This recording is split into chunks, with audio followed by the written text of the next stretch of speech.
I have sent after him. He says he'll come. How shall I feast him? What bestow of him? For youth is bought more oft than begged or borrowed. I speak too loud. Where is Malvolio? He is sad and civil, and suits well for a servant with my fortunes. Where is Malvolio? He's coming, madam, but in a very strange manner. He is sure possessed, madam. Why, what's the matter? Does he rave? No, madam, he does nothing but smile. Your ladyship were better to have some guard about you if he does come. For sure the man is tainted in his wits. Call him hither. I am as mad as he, if sad and merry madness equal be. How now, Malvolio? Sweet lady, ho ho. Thou, I sent for thee upon a sad occasion. Sad, lady?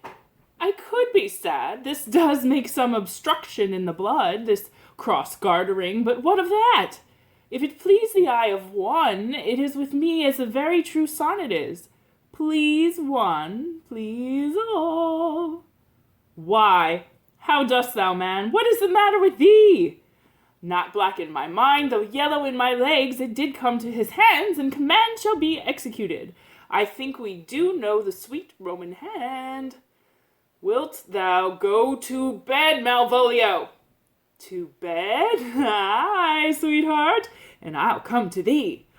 God comfort thee, why dost thou smile so and kiss thy hand so oft? How do you, Malvolio? At your request, yes, nightingales answer dole. Why appear you with this ridiculous boldness before my lady? Be not afraid of greatness, 'twas well writ. What meanest thou by that, Malvolio? Some are born great, some achieve greatness, What sayest thou? and some have greatness thrust upon them. Heaven restore thee. Remember who commended thy yellow stockings, Thy yellow stockings. and wish to see thee cross-gartered? Cross-gartered? Go to thou art made if thou desires to be so. Am I made? If not, let me see thee a servant still. Why, this is very midsummer madness. Madam, the young gentleman of the Count Orsino's is returned. I could hardly entreat him back. He attends your ladyship's pleasure. I'll come to him. Good Maria, let this fellow be looked to. Where is my cousin Toby? Let some of my people have a special care of him. I would not have him miscarry for half of my dowry. Ho, ho. Do you come near me now? No worse man than Sir Toby to look to me. This concurs directly with the letter she sends him on purpose that I appear stubborn to him. For she incites me to that in the letter. Cast thy humble slough, says she. Be opposite with a kinsman, surly with servants. Let thy tongue tang with arguments of state. Put thyself into trick of singularity, and consequently sets down the manner how, as a sad face, a reverend carriage, a slow tongue, in the habit of some sir of note, and so forth. I blind her, but it is Jove's doing, and Jove make me thankful. And when she went away now, let this fellow be looked to. Fellow, not Malvolio, nor after my degree, but fellow. Why, everything adheres together. That no dram of a scruple, no scruple of a scruple, no obstacle, no incredulous or unsafe circumstance, what can be said? Nothing that can come between me and the full prospect of my hopes. Well, Jove, not I, is the doer of this, and he is to be thanked. Which way is he? In the name of sanctity, if all the devils of hell be drawn in little, and Legion himself possessed him, yet I'll speak to him. Here he is. Here he is. He housed with you, sir. Housed with you, man. Go off! I discard you. Let me enjoy my private. Go off! Lo, how hollow the fiend speaks within him. Did I not tell you, Sir Toby? My lady prays you to have a care of him. Ha ha! Does she so? Go to. Peace, peace. We must deal with him gently. Let me alone. How do you, Malvolio? How is it with you? What, man? Defy the devil. Consider him an enemy to mankind. Do you know what you say? La you, and you speak ill of the devil, how he takes it at heart. Pray God he be not bewitched. Carry his water to the wise woman. How now, mistress? Oh, Lord. Prithee, hold thy peace. This is not the way. Do you not see you move him? Let me alone with him. No way but gentleness. Gently, gently. The fiend is rough and will not be roughly used. Why, how now, ballcock? How dost thou cluck? Sir! Hey, Biddy, come with me. What, man? 'Tis not for gravity to play at cherry pit with Satan. Hang him, thou collier. Get him to say his prayers, Sir Toby. Get him to pray. My prayers, minx.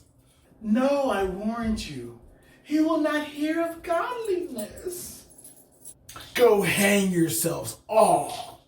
You are idle, shallow things. I am not of your element. You shall know more hereafter. Is it possible? If this were played on a stage now, I could condemn it for improbable fiction. His very genius hath taken the infection of the device, man. Nay, pursue him now, lest the device take air and taint. Why, we shall make him mad indeed. The house will be the quieter.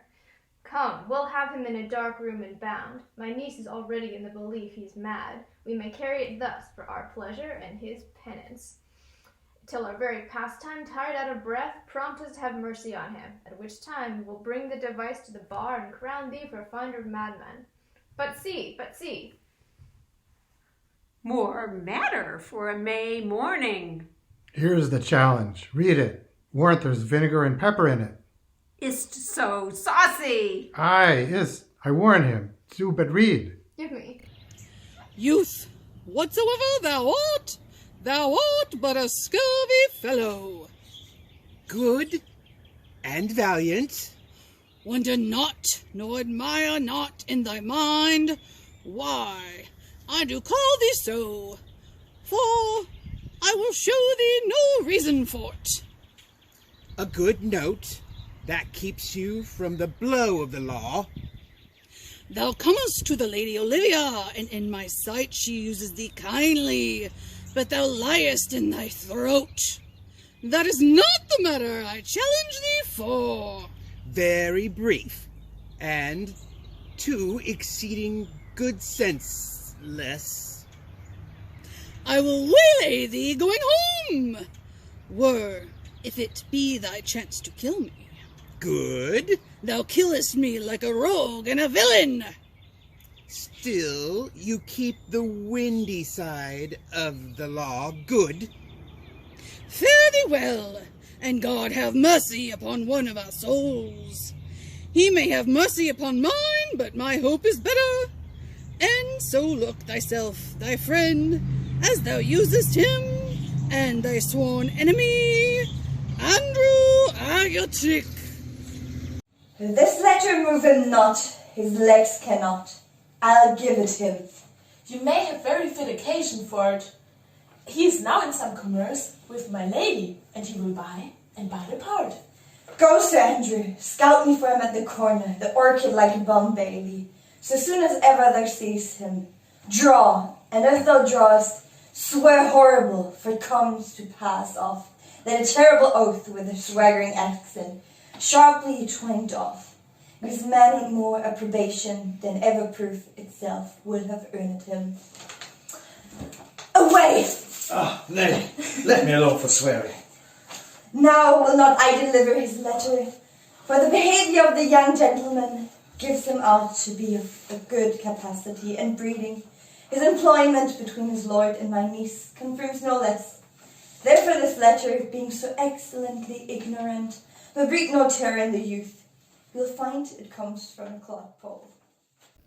But sir, I will deliver his challenge by word of mouth, set upon Aguachique a notable report of valor, and drive the gentleman, as I know his youth will aptly receive it, into a most hideous opinion of his rage, skill, fury, and impetuosity. This will so frighten them both that they will kill one another by the look like cockatrices. Here he comes with your niece. Give them way till he take leave, and presently after him. I will mediate the while upon some horrid message for a challenge. I've said too much unto a heart of stone, and laid my honor too unchary out. There's something in me that reproves my fault, but such a headstrong, potent fault it is, that it but mocks reproof. With the same haviour that your passion bears goes on my master's grief. Here, wear this jewel for me. 'Tis my picture. Refuse it not, it hath no tongue to vex you. And I beseech you, come again tomorrow. What shall you ask of me that I'll deny? That honour saved may upon asking give. Nothing but this, your true love for my master. How with mine honour may I give him that which I have given to you? I will acquit you. Well, come again tomorrow. Fare thee well. A fiend like thee might bear my soul to hell. Gentlemen, God save thee. And you, sir. That defence thou hast, betake thee to it.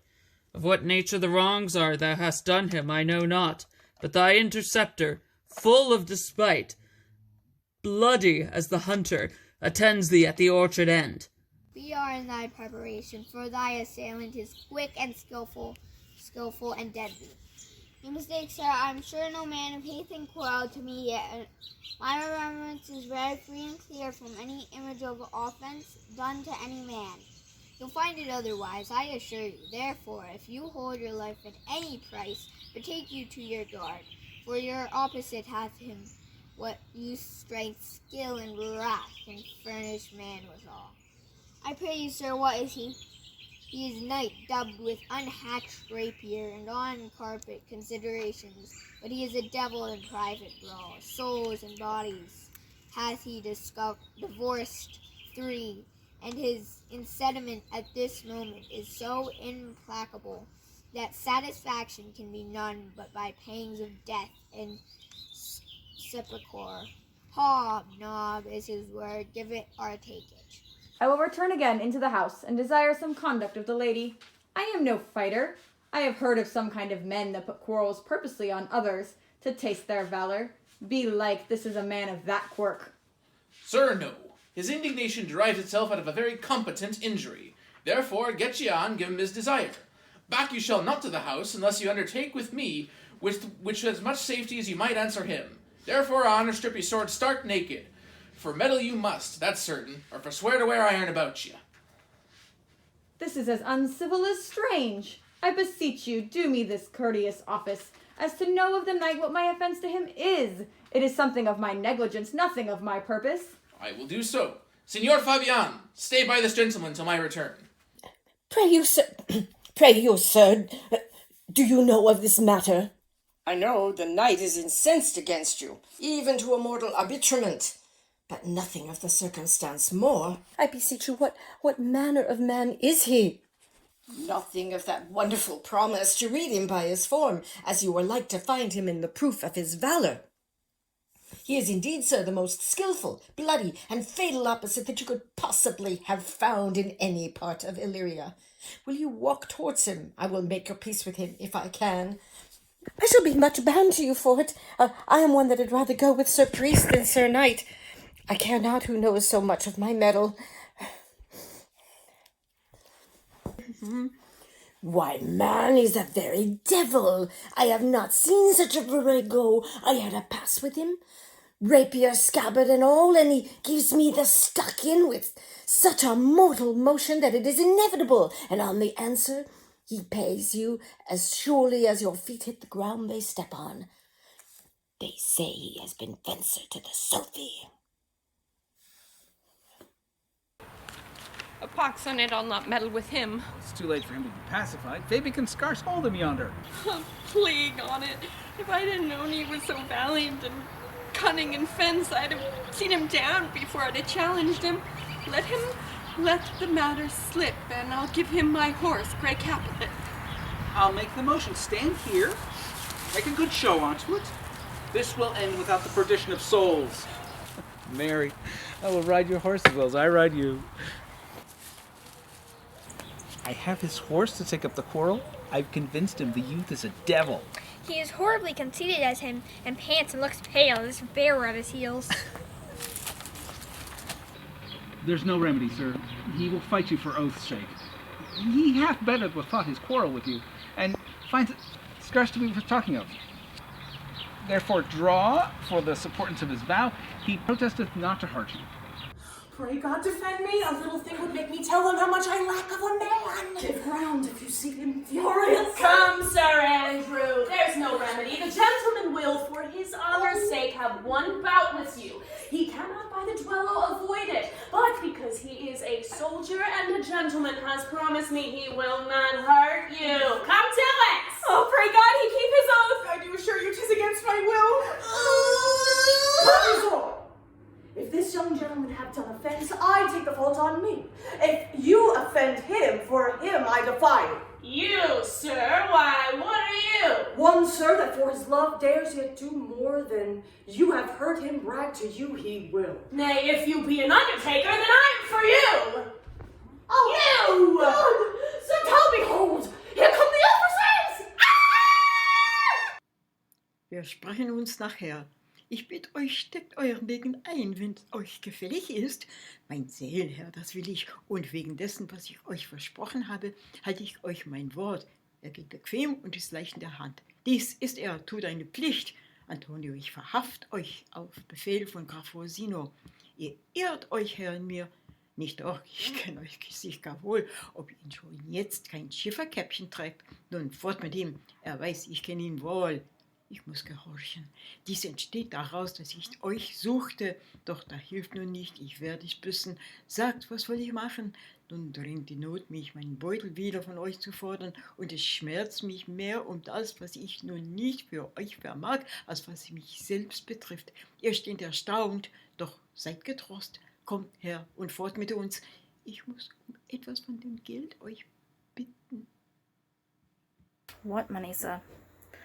For the fair kindness you've showed me here, in part being prompted by your present trouble. Out of my lean and low ability I'll lend you something. My having is not much. I'll make division of my present with you.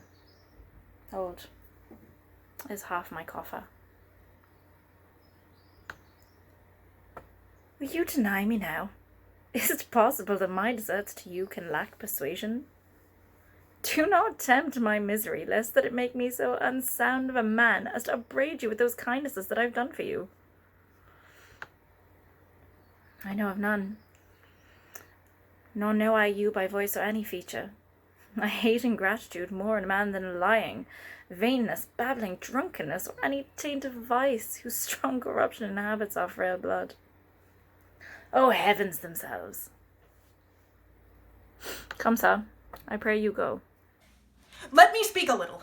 This youth that you see here, I snatched one half out of the jaws of death, relieved him with such sanctity of love, and to his image, which methought did promise most venerable worth, did I devotion.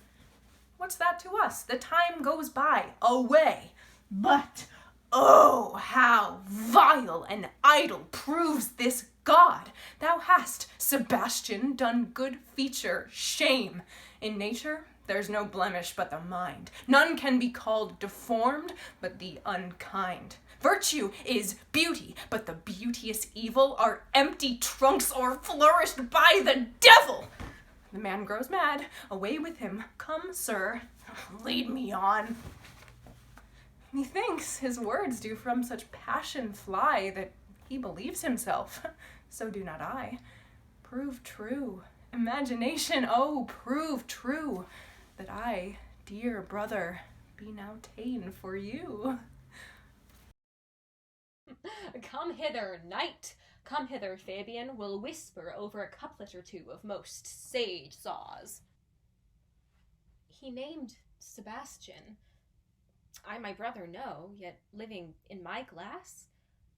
Even such and so in favour was my brother, and he went still in this fashion, colour, ornament, For him I imitate. Oh, if it proved tempests are kind, and salt waves fresh in love. A very dishonest, paltry boy, and more a coward than a hare. His dishonesty appears in leaving his friend here out of necessity and denying him. As for his cowardship, ask Fabian. A coward. A most devout coward, religious in it. Slid. I'll after him again and beat him. Do. Cuff him soundly, but never draw thy sword. And I do not. Come, let's see the event. I dare lay any money. 'Twill be nothing yet.